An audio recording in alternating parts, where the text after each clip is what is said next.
Tan Sri Muhyiddin Yassin tidak dilantik semula sebagai pengerusi, maka Bersatu akan menarik diri dari Perikatan Nasional.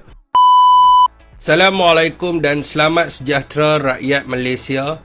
Saya dimaklumkan bahawa Timbalan Setiausaha Agung Perikatan Nasional PN Datuk Seri Taqiyuddin Hassan telah mengeluarkan surat panggilan bagi mengadakan mesyuarat pada 29 Januari ini bagi tujuan mengesahkan peletakan jawatan Tan Sri Muhyiddin Yassin serta pelantikan pengerusi Perikatan Nasional yang baru.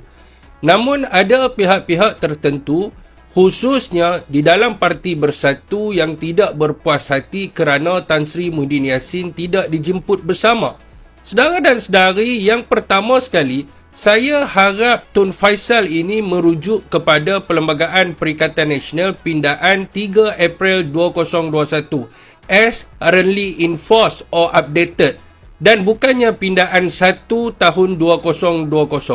Dan keduanya, seorang pengerusi yang telah mengemukakan peletakan jawatan tidak perlu dan tidak wajar mempengerusikan mesyuarat bagi mengesahkan peletakan jawatannya sendiri. Maka peletakan jawatan hanya akan disahkan dan kemudiannya mesyuarat akan bersidang untuk memilih pengerusi yang baru.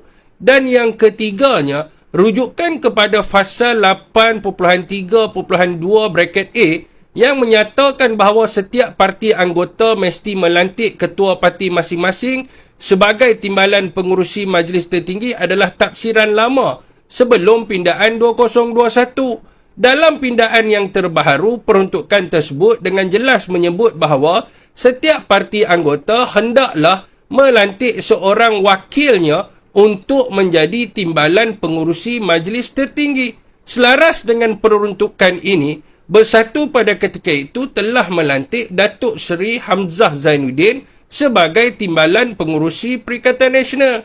Saudara dan saudari, saya juga difahamkan pada malam yang sama, Bersatu akan menganjurkan majlis makan malam bersama ahli Parlimen Bersatu di kediaman Tan Sri Muhyiddin Yassin, di mana jika Tan Sri Muhyiddin Yassin tidak dilantik semula sebagai pengerusi, maka Bersatu akan menarik diri dari Perikatan Nasional. Ini adalah perkara yang sangat kelakar di mana pembangkang tarik sokongan dari pembangkang dan kekal sebagai pembangkang. Apakah respon rakyat Malaysia?